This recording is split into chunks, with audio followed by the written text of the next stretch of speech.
জালিয়ানওয়ালাবাগ হত্যাকাণ্ডের ১০৫তম বার্ষিকী দেশের ইতিহাসে ব্রিটিশ শাসকের পক্ষ থেকে নিরীহ ভারতীয়দের নক্কারজনক হত্যাকাণ্ডের ঘটনার ১ মাস কেটে যাওয়ার পরও জাতির জনক মহাত্মা গান্ধী বলেছিলেন, না, আমি এখনই সরকারকে বিব্রত করতে চাইছি না। শুনে চমকে গেলেন তো? তাহলে শুনে রাখুন, জালিয়ানওয়ালাবাগ হত্যাকাণ্ডের নৃশংস ঘটনার ১ মাস পরেও আন্দোলনে নামতে চাননি মহাত্মা গান্ধী। ফিরিয়ে দিয়েছিলেন রবীন্দ্রনাথের বার্তা।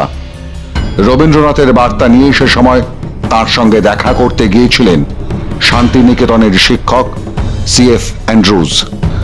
জালিয়ানওয়ালাবাগের বর্বর হত্যাকাণ্ডের খবর উপমহাদেশ জুড়ে ছড়িয়ে পড়তে সময় পায়নি, কারণ পাঞ্জাব জুড়ে জারি করা হয়েছিল জরুরি অবস্থা, আর সংবাদপত্রের ওপর ইংরেজ সরকারের সেন্সরশিপ তো বহাল ছিলই। পাঞ্জাব থেকে বহু দূরের এই বঙ্গদেশে তাই খবর এলো দেরিতে, কারণ শান্তিনিকেতনের শিক্ষক CF অ্যান্ড্রুজ তখন শান্তিনিকেতন থেকে দিল্লি গিয়েছিলেন। সেখানেই খবর পান পাঞ্জাবের ঘটনার।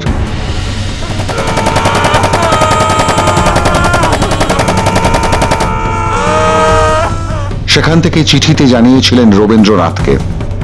শান্তিনিকেতন থেকে তড়িঘড়ি 22শে মে 1919 রবীন্দ্রনাথ ফিরেছিলেন কলকাতায়, আর ওই দিনই চিঠি লিখেছিলেন কিশোরী রানু অধিকারীকে। তোমরা তো পাঞ্জাবে আছো, পাঞ্জাবের দুঃখের খবর বোধহয় পাও। এই দুঃখের তাপ আমার বুকের পাঁজর পড়িয়ে দিলে।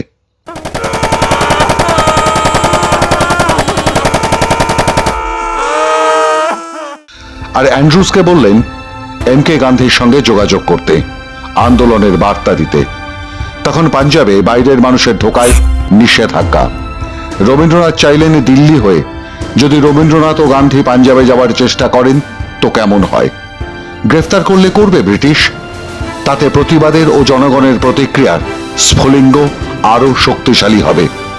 রবীন্দ্রনাথের এই বার্তা নিয়েই অ্যান্ড্রুজ দেখা করেছিলেন মহাত্মা গান্ধীর সঙ্গে।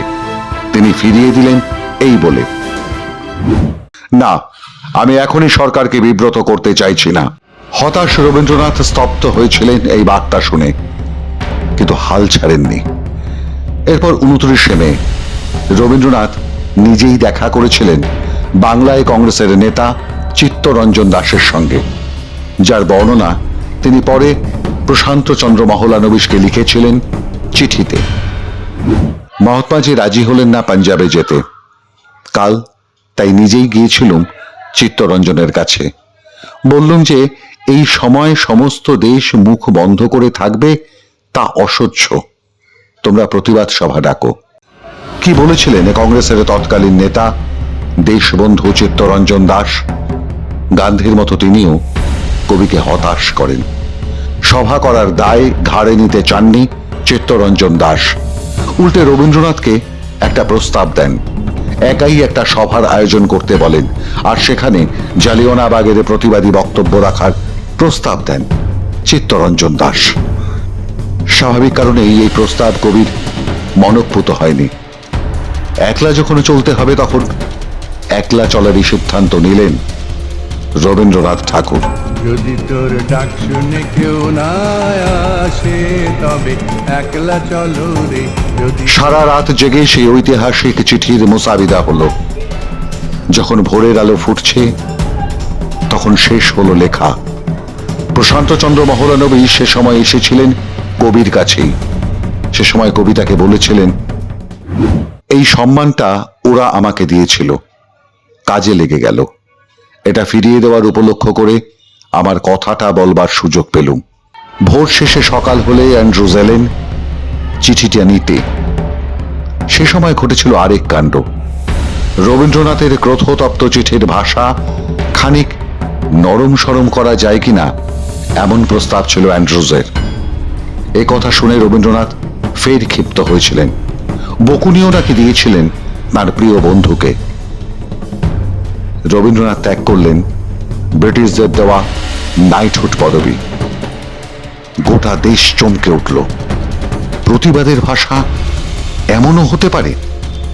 আরও একজন সৈনিক ছিলেন, জালিয়ানওয়ালাবাগ হত্যাকাণ্ডের প্রতিশোধ নিয়েছিলেন 21 বছর বাদে দেশে নয় বিদেশে। তার কথা আগামীকাল।